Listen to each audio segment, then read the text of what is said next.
you may recognize this next stand-up comedian. He goes by the name sometimes as Blunderballs. His real name is Evan Brown, ladies and gentlemen.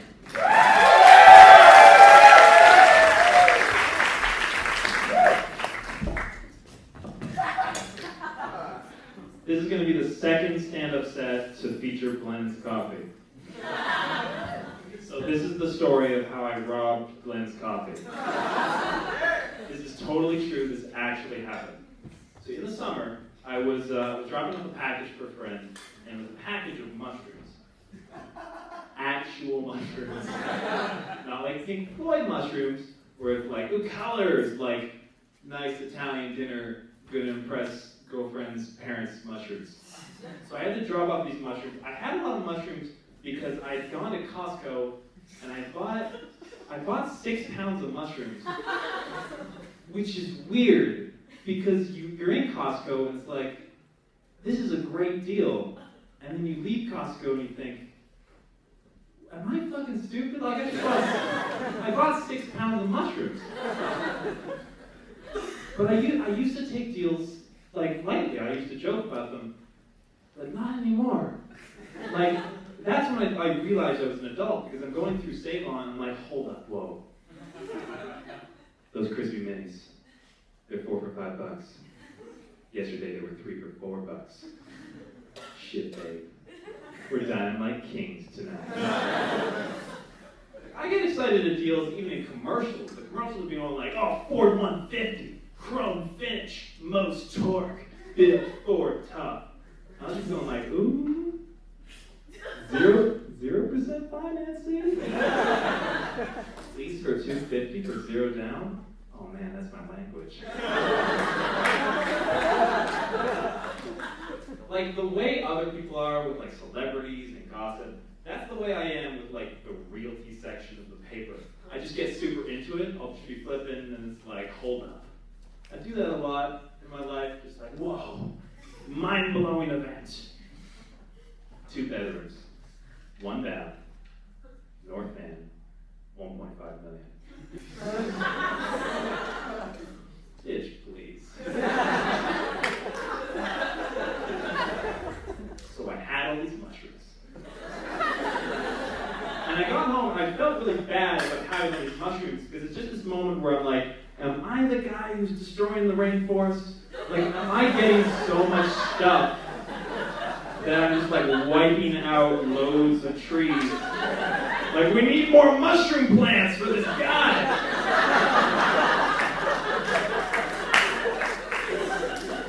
I just felt like that in the moment. So, like in accidental Oprah, I just started calling my friend, like, do you need any mushrooms? I have mushrooms. I need to get rid of all these mushrooms. And it's not a good idea to just call up your friends and go like, I really need to get rid of these mushrooms. Once again, not Pink Floyd mushrooms. So there's this one friend, Kyle. He's the only friend who actually wanted my random, like, it was like 12. It was like noon in the day. And it's not a good time to like call and say, hey, take my food. Because like people are out doing things. And they don't want to like have a request for me to unload something on them. So one friend, Kyle, the only one who got the mushrooms, I go to his house, I drop off 3 pounds of mushrooms, and he was way too excited to get these mushrooms. Like he was gonna put them on his bed like rose petals and use them to seduce women. Like I really didn't know what he was doing with these mushrooms, but I assumed he was just gonna like invite women in and just be like, babe, you, me, portobello mushrooms. Let's make a stew. So I drop off the mushrooms and I say, you know, I'm really tired. All I want to do is just like a decaf coffee and go. So I go to Glenn's Coffee and I'm standing in line at Glenn's Coffee and I can see the barista and he's got hoops in his ears, which is a big red flag because this is not going to be a social interaction I'm going to enjoy. He's going to be saying things, I'm just going to be going, oh, no frame of reference for what you're saying. Talking about bands that I don't know and environmental things. I don't really know that. So it's just...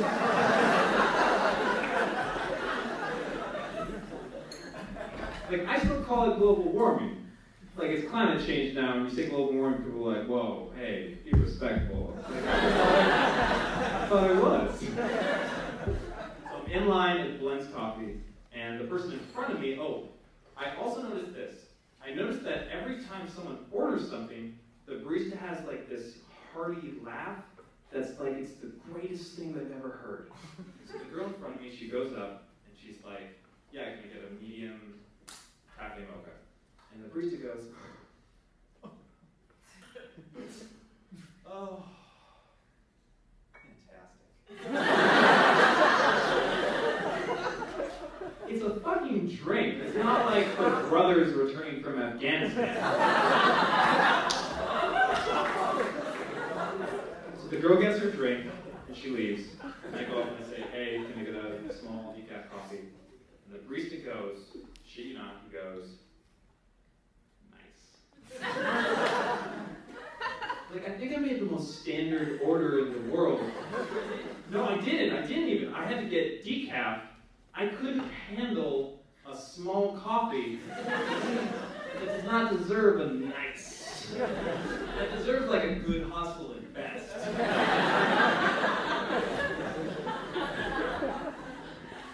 So the coffee costs $1.91, and so I pay with a 10. I give him the 10, takes my 10, he's giving me back my change first, and then he's giving me back my 5. Now he's giving me back my 5, and he like turns to, like he's the only one there. He turns to, go make my coffee, and it distracts me somehow, just like the motion. So I'm like trying to take the 5, but like what? And it just kind of slips through my fingers and falls right in the tip jar. The barista did not see this. So quickly, I reach in the tip jar to get back my 5. And then the barista goes, hey, it's gonna be a bit of a wait, we have to make a new pot. And my hand is right in the tip jar. And like, the barista's not laughing anymore. He has this face like, I am the reason there is racism in the world.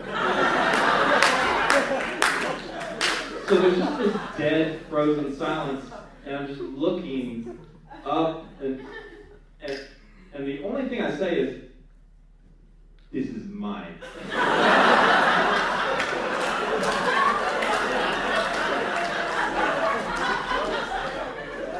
Like, I don't attempt to explain the situation, like, oh no, it's my bill, it fell in, it was from before. I just like, 3 times, this is mine. So now this barista thinks I'm just reaching into the tip jar after I've ordered something. So I take out the bill, eye contact the whole time. I slide it in my pocket, and I shuffle away. So now there's 10 minutes where, like, he keeps giving me these glances. Like, with a face that's like, think of the children, man! The children! Like, I'm a Bond villain. So I think, okay, let me establish something. What if I give him, like, the rest of my change in my pocket, so it's, oh, this is a misunderstanding, he's, paying customer, he's generous, whatever. I thought that would be good in the situation. But I'm not going to give, like, a louis or 2, because that's, no, I don't do that. So I take out all the change in my pocket that's not a louis or a toonie, and I go up to the tip jar, and I drop it in, and after I've released it, do I realize it's just 1 nickel and 4 pennies. And the barista's like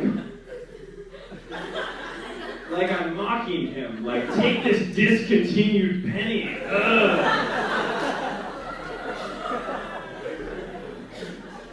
So I get my drink, I get in my car, I go home, just a bad experience.